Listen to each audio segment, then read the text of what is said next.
అవి పాఠం.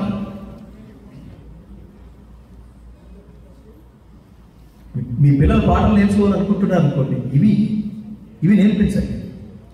మీరు భాష కానీ పాటగా ఏ పాట పాడుతున్నావో అది నీ సంస్కారాన్ని సూచిస్తుంది. ఏ భాష మాట్లాడుతున్నావో అది నీ సంస్కారాన్ని సూచిస్తుంది, నీ తల్లిదండ్రుల పెంపకాన్ని కూడా సూచిస్తుంది. ఇది ధర్మం. సినిమాలో హీరోలు ధర్మాన్ని యాక్ట్ చేస్తారంతే. యాక్ట్ చేసేవాడికి అంత పవర్ ఉంటే, చూడండి, యాక్ట్ చేసేవాడికి అంత పవర్ ఉంది అని అనుకుంటుంటే ధర్మాన్ని ఆచరించిన వాడికి ఇంకెంత పవర్ ఉండాలి? అతను అర్జునుడు, అతను కృష్ణుడు, అతను రాముడు. వాడికి ఇంకా ఎక్స్పైరీ డేట్ ఉండదు, వాడికి యుగాలతో సంబంధం ఉండదు. జయంతితే సుకృతినో రససిద్ధా కవీశ్వరా నాస్తి తేషాం యశక్కాయే జరా మరణజం భయం. భర్తృహరి అంటాడు. భారతదేశంలో, నేను ఎప్పుడు చెప్తుంటాను, భారతదేశంలో పుట్టినందుకు ఒక భగవద్గీత శ్లోకం, తెలుగు రాష్ట్రాల్లో జన్మించినందుకు ఒక్క పోతన పద్యం నేర్చుకుంటున్నాను. చాలా మంది ఇళ్లకు వెళుతుంటాం, అసలు సంబంధం లేకుండా వాడు ఫోన్ గెలుపుకుంటూ వెళ్ళిపోతుంటాడు. ఏం పెంపకం అన్నది? నీ ఇంట్లో ఒక కొత్త బంధువు వచ్చాడు, వాడిని విష్ చేయొద్దు, అతని పాదాలకు నమస్కారం చేయొద్దు. నమస్కారం చేస్తే ఓకే అంటాడు ఆయన. అలా అంటూ ఏమంటాడు? శతమానం భవతి, దీర్ఘాయుష్మాన్ భవ, ఇష్టకామ్యార్థ ఫలసిద్ధిరస్తు. ఇవి కదా వాక్కులు, ఇవి కదా ఆశీస్సులు, ఇవి కదా మంత్రాలు. ఏమి లేకుండా పైకి వెళ్ళిపోతామండి, ఎవరి సపోర్ట్ లేకుండా. అందుకని చెప్తుంటాను, ఎంత అంగబలం ఉన్నా, ఎంత అర్ధబలం ఉన్నా, దైవబలం లేకపోతే సంపూర్ణమైన విజయాలని సాధించలేకున్నా. Just believe that. ఆ దైవం మనకు కనపడ్డాడు. ఏ రూపంలో ఉంటాడు? మన స్నేహితుల రూపంలోనే ఉంటాడు, ధర్మ రూపంలోనే ఉంటాడు. అందుకని మనకి వెనకటికేదో ఒక పాత సినిమా పాట ఏదో ఉంది, పాత సినిమా పాట. ఇచ్చుటలో ఉన్న హాయి వేరెచ్చటను లేనే లేదని లేటుగా తెలుసుకున్నాను, నా లోటును దిద్దుకున్నాను, ఆ ప్రేమ నగరుకే పోతాను పోతాను పోతాను.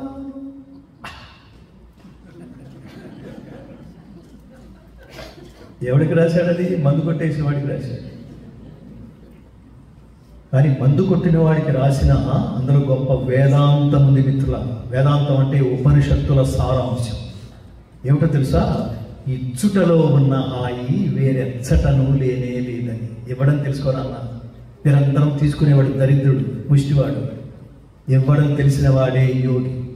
భగవద్గీత ఇంకొకసారి కన్ఫర్మ్ చేస్తోంది, ప్రతివాడి జీవితంలోనూ 3 పుణ్యకర్మలు ఆచరించి తీరవలసింది.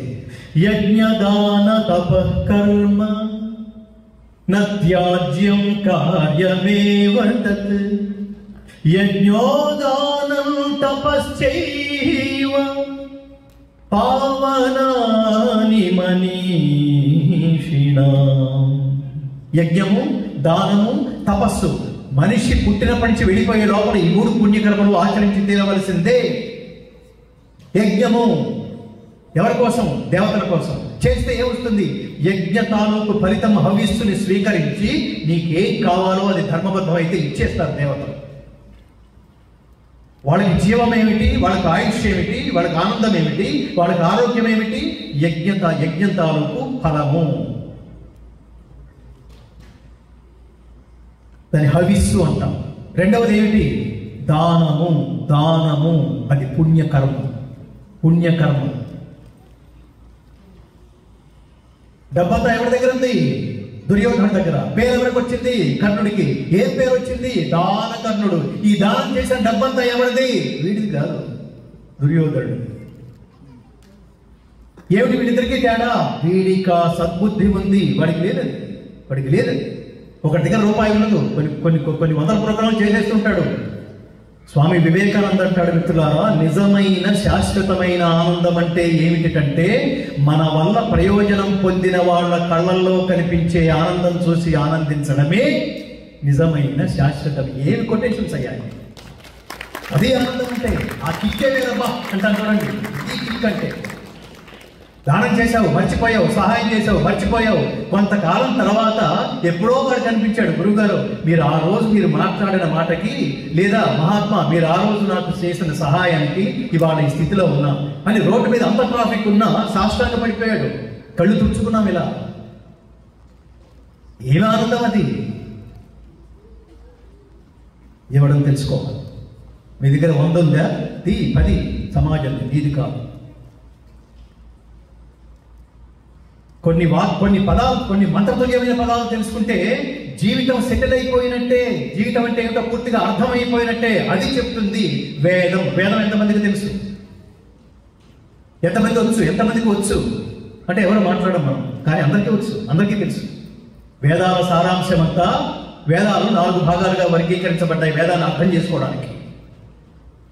ఎందుకని అర్థం చేసుకోవడానికి అంటే అది మామూలు వాడు మాట్లాడింది కాదు, దారిపోయేవాడు మాట్లాడింది కాదు. అది అపౌరుషేయము అంటాం. పురుషుడు అంటే పురుషుడు స్త్రీ కాదు, మానవుడు కాదు. పురుషుడు అంటే పరమాత్మ. అపౌరుషేయం అంటే మనిషి కాదు చెప్పింది, పరమాత్మ. పరమాత్మ ఏది చెప్తే అది ధర్మమే చెప్తాడు. నువ్వు నడుచుకోవటం, టీచర్ ఏది చెప్తే అది జాగ్రత్తగా వింటే పరీక్షలో ర్యాంక్ వస్తుంది. అది విన్నా, అరకొరగా విన్నావు, అన్నే మార్కులు వస్తాయి. అసలు ఏం వినలేదు, 0. బాగా విన్నావు, you are super, you are like teacher. Likewise పరమాత్మ ఏదైతే చెప్తున్నాడో జీవితానికి అది చాలా అవసరం. అసలు రెస్పెక్ట్స్ మోస్ట్ ఇంపార్టెంట్. ఎవరికి పుట్టాము? ఆ తల్లిదండ్రులకి. పుట్టినందుకు నీ వల్ల వాళ్ళు ఏ క్షణంలో అయినా ఆనందపడ్డారా? చెట్టు వస్తుంది. అది చెప్తుంది వేదం, ఉపనిషత్తులు. వేదాన్ని 4 రకాలుగా వర్గీకరిస్తే మొదటిది సంహిత, రెండవది బ్రాహ్మణము, మూడవది ఆరణ్యకము, 4వ భాగం ఉపనిషత్తులు. ఈ 3 కలిపితే దీని సారాంశం అంతా ఉపనిషత్తుల్లో ఉంది. చదువుతామా? టైం చూసుకుంటాం. నాకు టైం దొరకదు సార్. టైం ఉన్నప్పుడు డెఫినెట్ ఇవన్నీ పుస్తకాలు కొనుక్కొని లైబ్రరీలో పెట్టుకున్నాను. ఇవన్నీ నా రిటైర్మెంట్ ప్లాన్ చేశాను.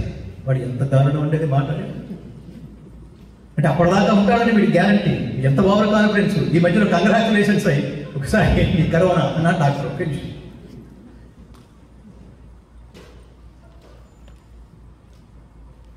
ప్రారంభ దశలో ఒళ్ళో కూర్చోబెట్టుకుని చందమామ రావే ఆ శబ్దం వినపడుతూ ఉండాలి.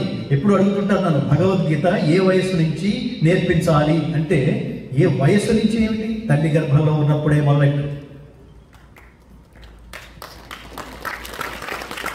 మనం సెర్చ్ చేసి చెప్పేసాం. సైన్స్ అదే మాట రీసెర్చ్ చేసి అవును అది నిజమే అంటుంది.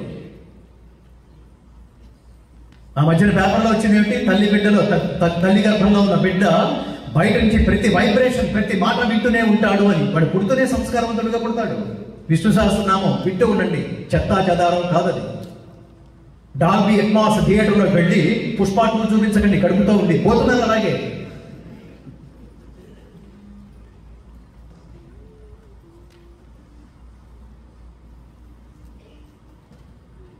ఆ వేదాల సారాంశమైన ఉపనిషత్తుల సారాంశంలో ముఖ్యంగా తైత్తరీయ ఉపనిషత్తు 4 మహత్వాక్యాలు చెప్తున్న 4 మంత్రాలే. ఏమిటది చెప్పండి అందరూ? మాతృదేవో భవ, పితృదేవో భవ, ఆచార్య దేవో భవ, అతిథి దేవో భవ. చెప్పినవాడు పరమాత్మ. మాతృదేవో భవ, నాన్న అమ్మ గాడ్, సింపుల్. పితృదేవో భవ, నాన్న తండ్రి, నాన్న గాడ్. ఆచార్య దేవో భవ, నీకు విద్య నేర్పిన, జ్ఞానం నేర్పిన టీచర్ గాడ్. అతిథి దేవో భవ, లోక జ్ఞానం అంతా తెలుసుకుని తను సంపాదించిన అనుభవాన్ని నీ ఇంటికి తీసుకొచ్చి పంచిపెడుతున్నాడే అతిథి ఈజ్ గాడ్. ఎంత సంస్కారం అండి! ఇంటర్నెట్లో అన్ని దొరుకుతాయి సంస్కారం తప్ప. అది భారతదేశంలో మాత్రమే, భగవద్గీతలో మాత్రమే, వేదాల్లో, పురాణాల్లో, ఉపనిషత్తుల్లో, రామాయణంలో, భారతంలో, భాగవతంలో అన్నింటిలో ఇదే దొరుకుతుంది. మరి ఇట్లా ఆలోచించారా ఆ రోజుల్లో? ఆ రోజుల్లో ఇలా ఆలోచించారా? మనకి చిన్న కష్టం వస్తే వెంటనే అని ఒక రేట్ గార్డింగ్ పెట్టి వేసుకుని ఆత్మహత్యకు పాల్పడుతున్నామేంటి?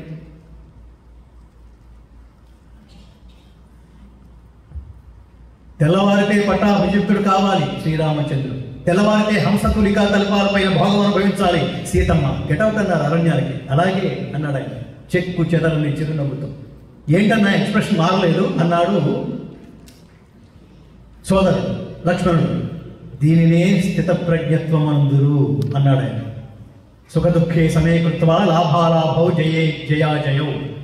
దుఃఖేషు అనుద్విగ్నమనాః సుఖేషు విగత స్పృహః వీతరాగ భయక్రోధః స్థితధీర్మునిరుచ్యతే.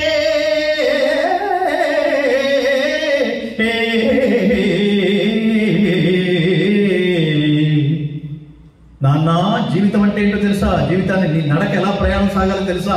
నీ ఆలోచన విధానం ఎలా ఉండాలో తెలుసా? దుఃఖాలు వచ్చినాయి, పీస్ అయినాయి. సుఖాలు వచ్చినాయి, ఇది నా ఒక్కడికే వచ్చిందని పొంగిపోకు, గర్రవీగిపోకు, అందరికీ వచ్చింది. దుఃఖాలు కలిగినప్పుడు దిగులు చెందట్టు, కాళ్ళ కింద నేల బద్దలైపోయినట్టుగా ఫీల్ అవ్వద్దు. అది మెంటల్ వీక్నెస్, సిక్నెస్. దగ్గరికి రానివ్వద్దు.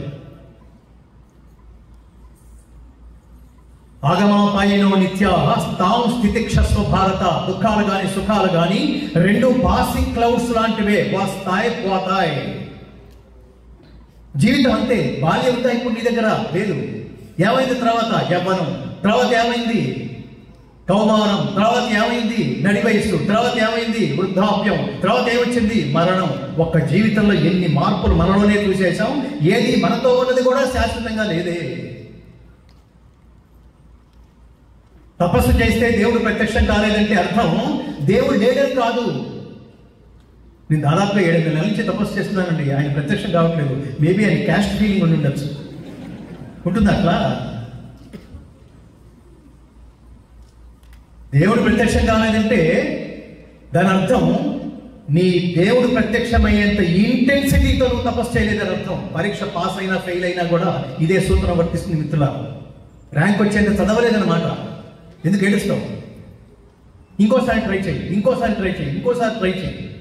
మనకు చెత్త స్టోరీలు ఉన్నాయి కదా, గజని మహమ్మద్ని గుర్తు చేసుకో. ఎందుకో? దేహం ఉంది, ప్రాణం ఉంది, నెత్తురుంది, సత్తు ఉంది, ఇంతకన్నా సైన్యముండునా.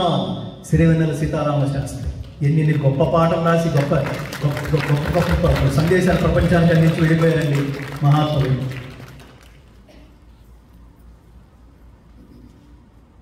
మా జీవితానికి చాలా ఇన్స్పిరేషన్ ఇచ్చిన మహానుభావుడు. నిజంగా ఇవాళ నేను భగవద్గీత గురించి మాట్లాడుతున్నా అంటే all the credit goes to Ghantasala గారు. ఆయన భగవద్గీత కనుక పాడి ఉండకపోతే, ఆ భగవద్గీత ప్రారంభించి ఉండకపోతే పూర్తి చేయాలనే సంకల్పం నాకు కలిగి ఉండేది కాదు మిత్రులారా.